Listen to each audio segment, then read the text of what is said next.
سعودی عرب میں یوم پاکستان کی مناسبت سے رنگا رنگ تقریب ملکی ثقافت کے رنگوں کو بھرپور انداز میں اجاگر کیا گیا۔ ملکی اور غیر ملکی مہمانوں نے خوب پسند کیا۔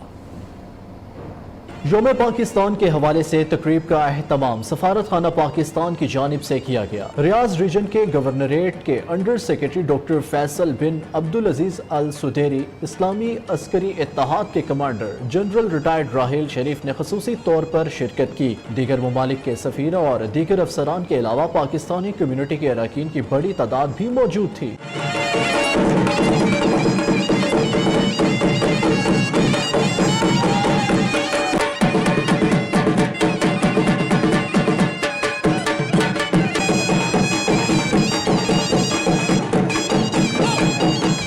خٹک ڈانس نے شرکاء کو خوب محظوظ کیا۔ رباب کے سروں نے دلوں کو مو لیا۔ اسکول کے بچوں نے پاکستانی علاقائی ثقافت کو اجاگر کیا اور فوک گیتوں پر ٹیبلوز پیش کیے۔ It gives me great pleasure to welcome you all to Pakistan's National Day reception.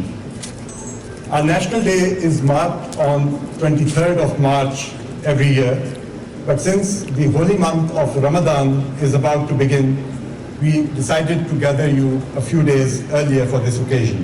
سفیر پاکستان احمد فاروق، پاکستان ایک عظیم مملکت ہے جس کے حصول کے لیے 23 مارچ 1940 میں بر صغیر کے مسلمانوں نے قائد اعظم محمد علی جناح کی قیادت میں مل کر جد و جہد کی اور پاکستان معرض وجود میں آیا۔ سفیر پاکستان کا کہنا تھا کہ پاک سعودی تعلقات قیام پاکستان کے بعد سے اب تک مضبوط سے مضبوط تر ہی ہوئے ہیں۔ دونوں ممالک نے ہمیشہ ایک دوسرے کا ساتھ دیا ہے اور اب دو طرفہ تعلقات تجارتی اور سرمایہ کاری کو بھی فروغ دے رہے ہیں۔ پاکستان اور اس کے عوام مل کر اپنے ملک کو تابناک پاکستان کی جانب گامزن کر رہے ہیں۔ تقریب میں ریاض گورنریٹ کے انڈر سیکرٹری ڈاکٹر فیصل بن عبدالعزیز السدیری نے دیگر مہمانوں کے ہمراہ یوم پاکستان کا کیک بھی کاٹا۔ پاکستان کی ترقی اور خوشحالی کے لیے نیک خواہشات کا